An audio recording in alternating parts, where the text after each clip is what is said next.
আসসালামু আলাইকুম প্রিয় দর্শক, ইদানিং সোশ্যাল মিডিয়ায় গেলে আপনি বিভিন্ন ধরনের ছোট ছোট রিল দেখবেন।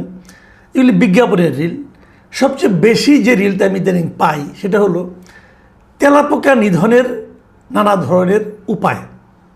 বিভিন্ন রকম ওষুধ, স্প্রে ট্রে, অনেক কিছু আছে, জেল, অনেক প্রায় দেখি। মানে তেলাপোকা কিন্তু একটা ঝামেলার ব্যাপার। এই তেলাপোকায় ভয় পায় না, বিশেষ করে নারীদের মধ্যে। এমন নারী আমি খুব বেশি দেখিনি। আপনারা দেখেছেন কিনা আমি বলতে পারবো না। এটা খুব একটা কমন, মেয়েদের মধ্যে ওনারা তেলাপোকায় ভয় পান। কিন্তু একটা বড় দেশ মানে ভারতের মতো দেশে যিনি ক্ষমতাসীন যে দল বিজেপি, তারা এখন আমার মনে হয় যে তেলাপোকায় নাজেহাল হয়ে গেছে। এই তেলাপোকা কিন্তু ওই রান্নাঘরের তেলাপোকা নয়।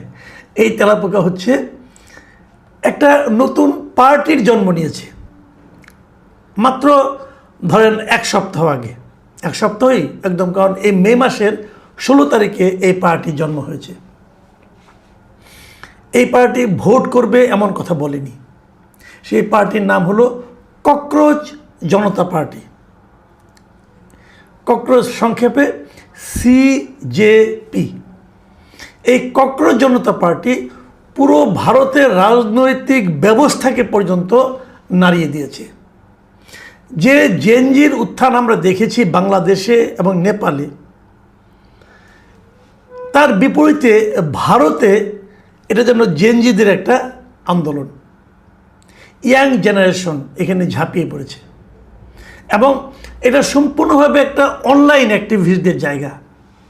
অনলাইনে একজন লোক এটা প্রথম সৃষ্টি করেছে এবং তারপর দলে দলে এক সপ্তাহে তাদের ফলোয়ারের সংখ্যা ভারতীয় জনতা পার্টি, ভারতীয় কংগ্রেস, এমনকি তাদের যে আম আদমি পার্টি, এই সবগুলো পার্টির যে অফিসিয়াল যে পেজ আছে তাকেও অনেক আগে তারা ছাড়িয়ে গেছে। সে আলোচনার পরে আসছি।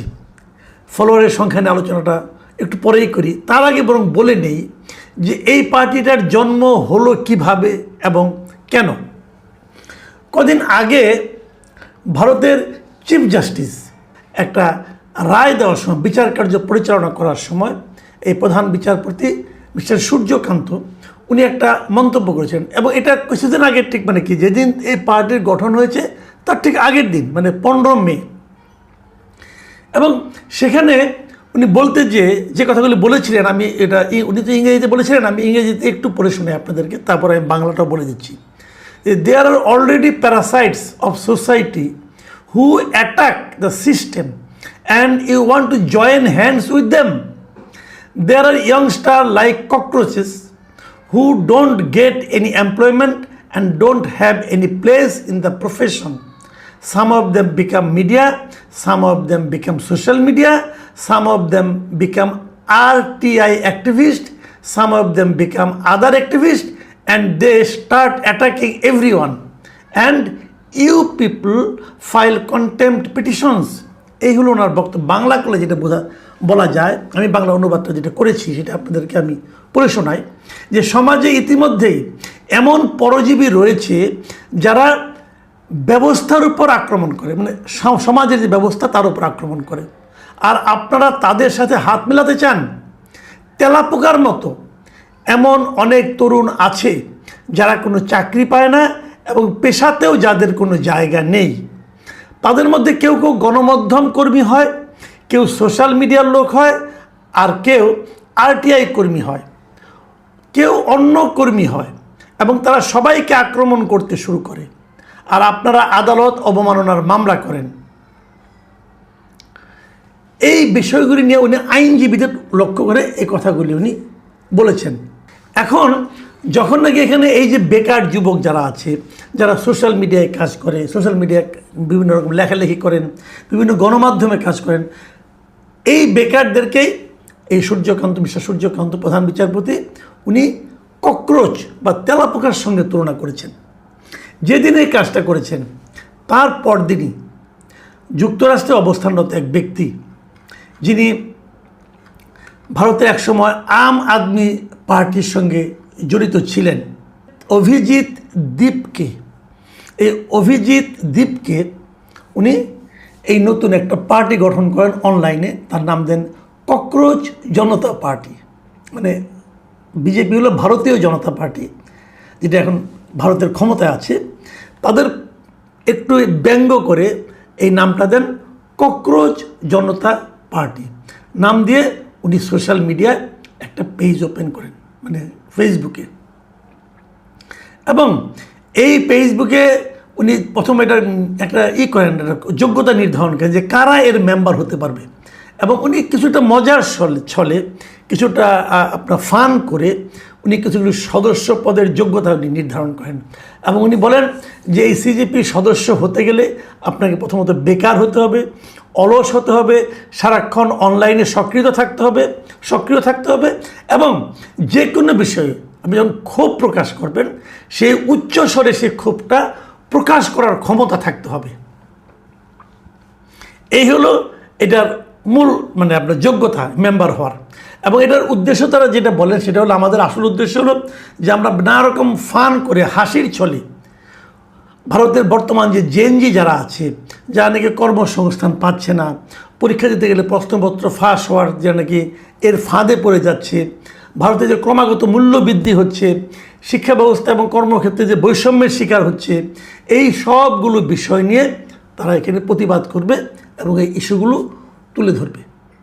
জাস্ট শুরু হওয়ার সঙ্গে সঙ্গে 16 তারিখে শুরু হয়েছে, শুরু হওয়ার সঙ্গে সঙ্গে ধাই করে তাদের ফলোয়ারের সংখ্যা বাড়তে থাকছে এবং বেড়ে মাত্র 7 দিনের মাথায় এটার ফলোয়ারের সংখ্যা হয়ে গেছে 22 মিলিয়ন, মানে 2,20,00,000 চেয়েও বেশি মাত্র 7 দিনে।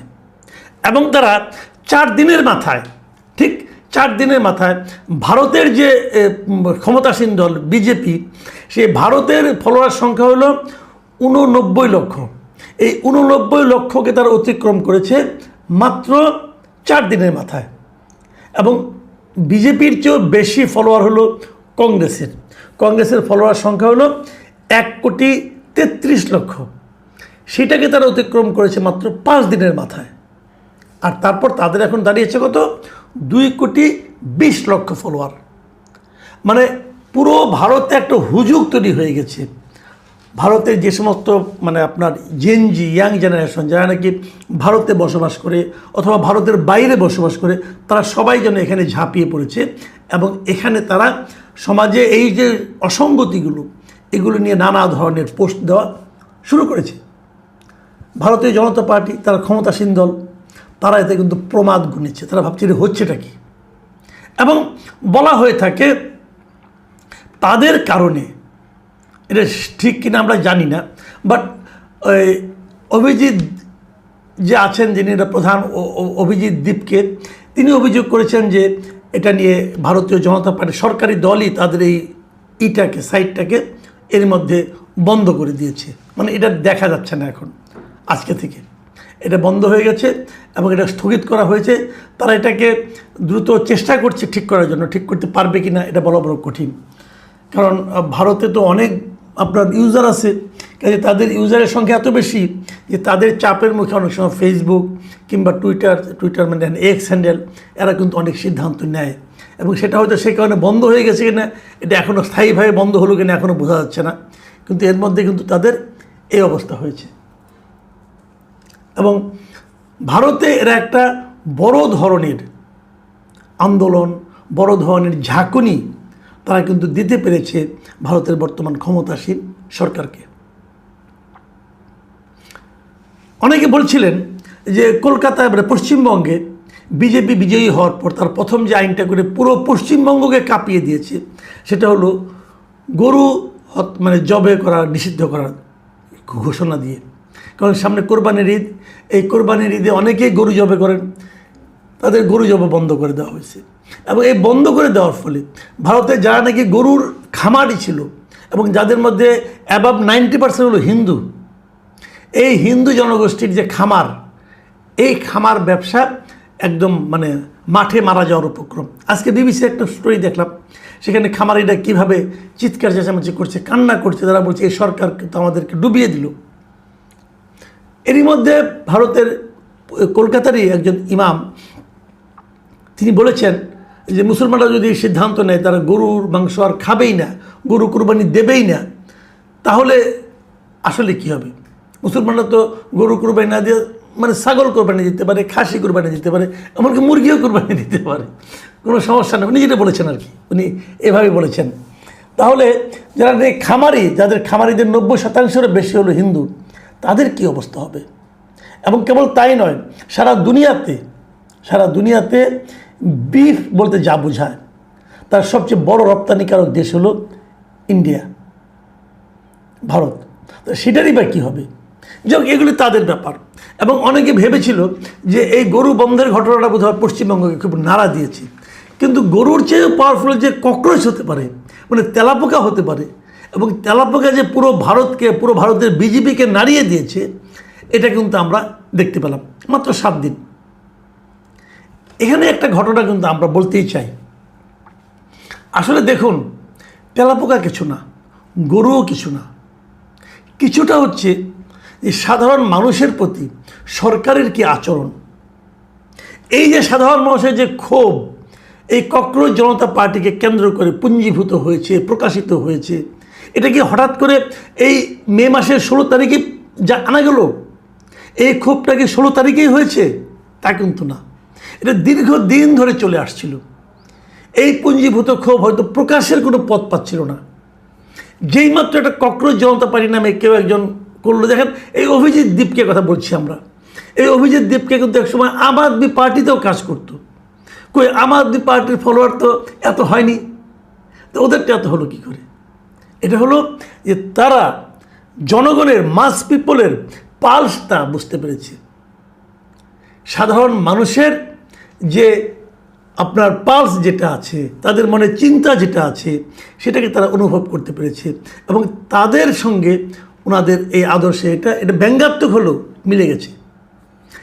ঠাট্টা করে করা, ফান করে করা একটা গ্রুপ, একটা ফেসবুক পেজ যে এত পাওয়ারফুল হতে পারে, এটা কিন্তু তারা দেখিয়ে দিয়েছে।